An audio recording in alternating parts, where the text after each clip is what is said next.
अब हम आते हैं दुआए हिज़्बुल बहर के नक्श की तरफ, कि जिसको नक्श हलल मुश्किलात कहा जाता है। अब जो लोग एतकाफ़ करेंगे, हिज़्बुल बहर की ज़कात अदा करेंगे, तो उनके पास टाइम होगा।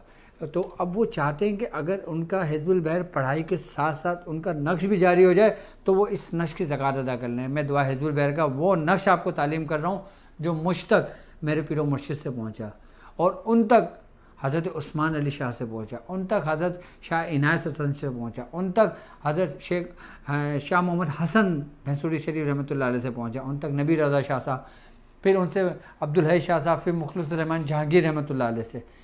आई बात समझ में। और एक निस्बत फिर मियाँ हुज़ूर हज़रत इमदादुल्लाह महाजिर मक्की के भी बताते हैं कि उन्होंने हज़रत शाह अब्दुल हई शाह साहब को भी ये तालीम किया था। आए मैं आपको नक्श की तरफ लेके जाता हूँ, मैं नक्श का समझाता हूँ आपको।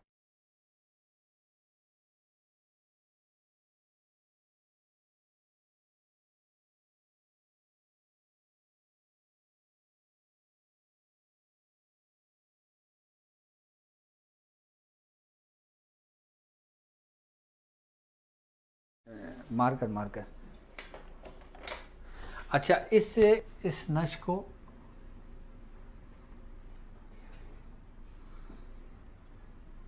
दुआए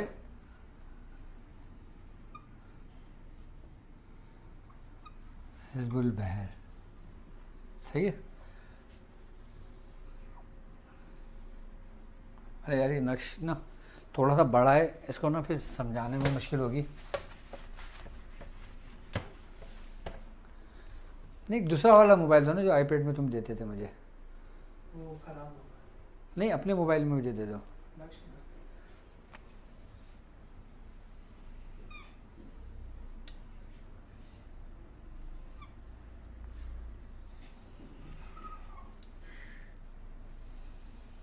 मोबाइल तुम लोगों ने मेरा चार्ज किया हुआ है हैं? जी। अच्छा, इसका जो नक्श है ना, नक्श हिज़्बुल बहर का, ठीक है, इसको नक्श हिज़्बुल बहर कहा जाता है, यानी कि नक्श हलल मुश्किलात।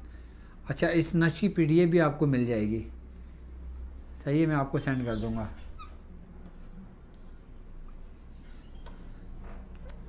समीर,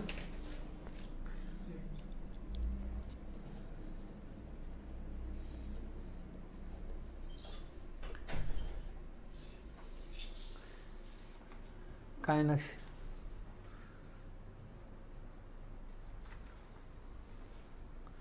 अच्छा, अब इसको नक्श हलल मुश्किलात कहा जाता है, इससे सही समझ में आ जाएगा। 26, 15 और 64,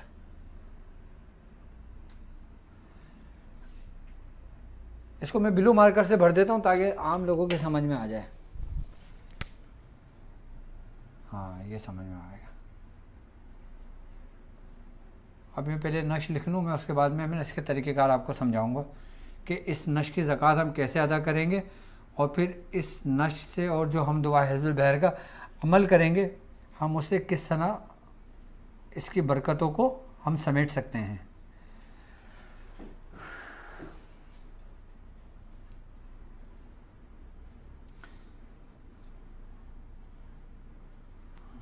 सिक्सटी 68, 69,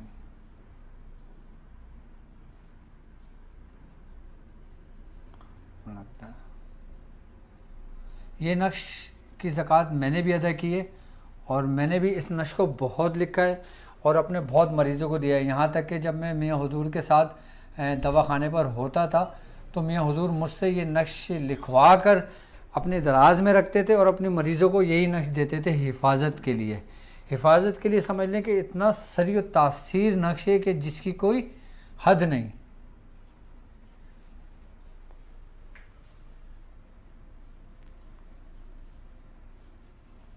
तिहत्तर। अच्छा, इसकी तरतीब है, ये जो मैं तरतीब जिन जिन खानों में मैं भर रहा हूँ ना, इसी खानों में ये चीज़ भरी जाएगी।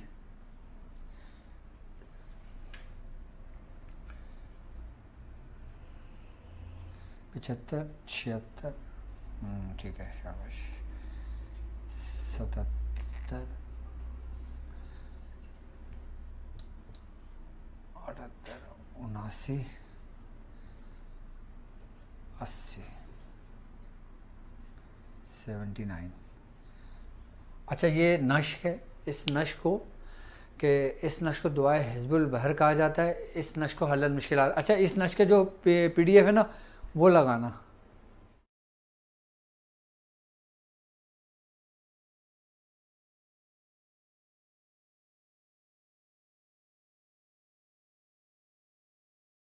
नंबर 1 पहला खाना है इसका।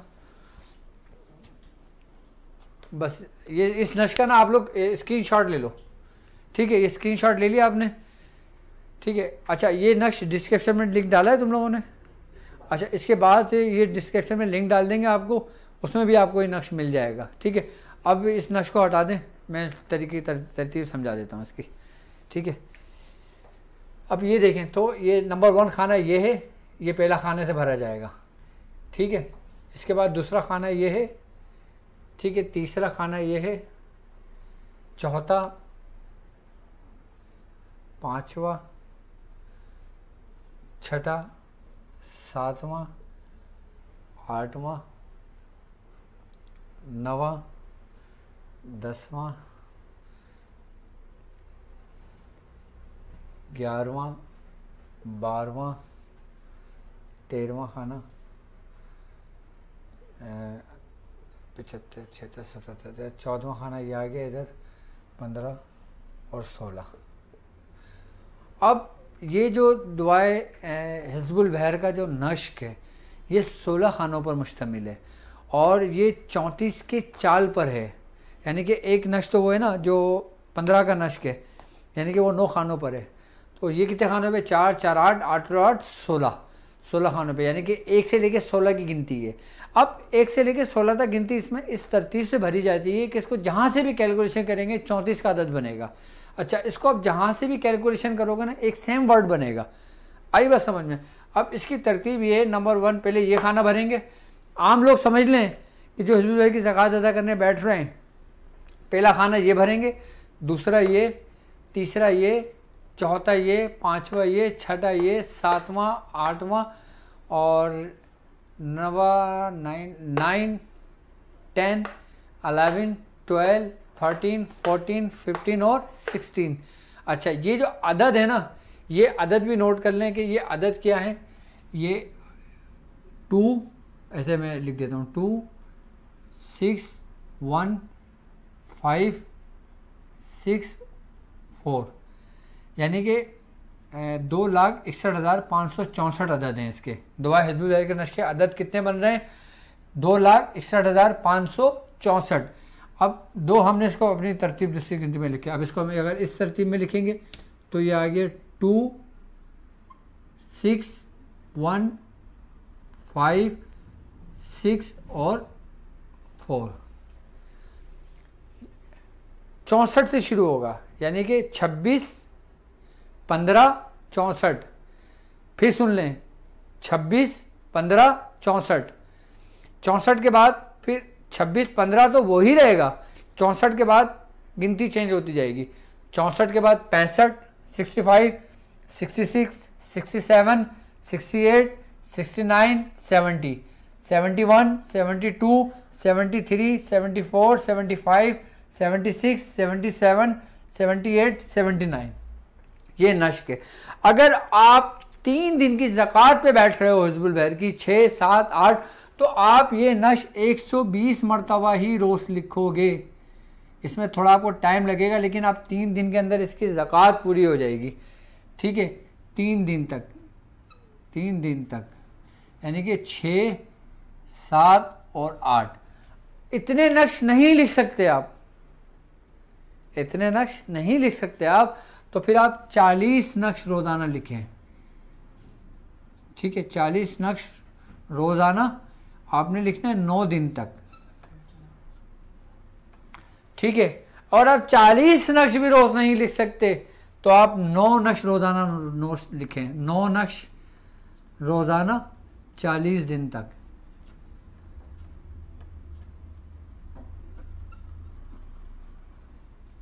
ठीक है। यानी कि जिन लोगों में हिम्मत है, जो लोग लिख सकते हैं, वो 120 नक्श 3 दिन तक लिखें, यानी कि 6, 7, 8। और याद रखना कि जब ये 3 दिन नक्श रोज़ लिख लोगे ना आप, तो आपने 1 नक्श रोज़ाना लिखना है। उसके बाद आप 3 दिन की ज़कात अदा करने के बाद जिस मकसद के लिए भी जिसको दोगे ना, तो इस नक्श को कहते हैं नक्श हलल मुश्किलात, यानी कि जो तमाम मुश्किलात का हल है। आई बात समझ में? जो तमाम, अच्छा, ये इसको नक्श हलल मुश्किलात इसलिए कहा जाता है कि ये हिज़्बुल बहर का नश्क है। और दुआए हिज़्बुल बहर को कहा जाता है कि दुआए हिज़्बुल बहर है, कि इसको दुआए हलल मुश्किलात भी कहा जाता है। कि इस दुआ के कई नाम हैं। कोई इसको दुआए हिज़्बुल बहर के नाम से जानता है, कोई इसे दुआए असर के नाम से जानता है, कोई इसे दुआए हलल मुश्किलात के नाम से जानता है, कोई इसको मुख्तलिफ नामों से जानता है। अच्छा, मुख्तलिफ ज़मानों में इस दुआ के मुख्तलिफ नाम हैं, इसीलिए इसको नक्श हलल मुश्किलात कहा जाता है। कि ये पूरे दुआए हिज़्बुल बहर जो है ना, उसके आदात को कैलकुलेशन करके इसकी नक्श की तरतीब दी गई है, कि जिस पे बुजुर्गान दीन ने, बड़े बड़े बुजुर्गों ने बड़ी बड़ी रियाजत करके इस नक्श को तरतीब दिया है। अब जब इस नक्श को तरतीब दिया है, इसकी ज़कात के मुख्तलिफ तरीक़ेकार बताएं। उसके बाद अब इस नक्श ही की ज़कात अदा कर लेने से हिज़्बुल बहर पढ़ने का फ़ायदा भी मिल जाता है, और हिज़्बुल बहर नक्श की भी ज़कात अदा हो जाती है। यानी कि खाली अगर हम ये नक्श लिखना भी शुरू करें ना, तो हमें सवाब मिलेगा, क्योंकि ये हिज़्बुल बहर का नश्क है। हम अपने तमाम मकासद के लिए, परेशानियों के लिए कर सकते हैं। अब इसको थोड़ा सा अगर जूम करना चाहो तो जूम कर दो, नहीं तो फिर वो जो प्रिंट आउट है ना, वो शो एक दफ़ा जूम कर दो ताकि तरीक़ेकार समझ में आ जाए। अच्छा, हमारा जो ये सफ़ीना निजातुल मसाइल है ना, ये आपके मसाइल और उनके हल के लिए है।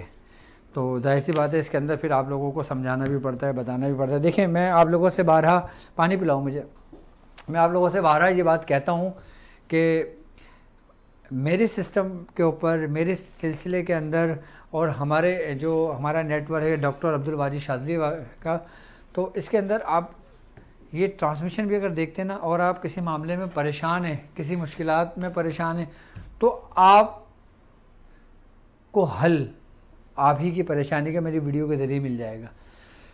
आम लोगों को मैं इसकी इजाज़त दे देता हूँ कि आप लोगों को इजाज़त है, आप करो।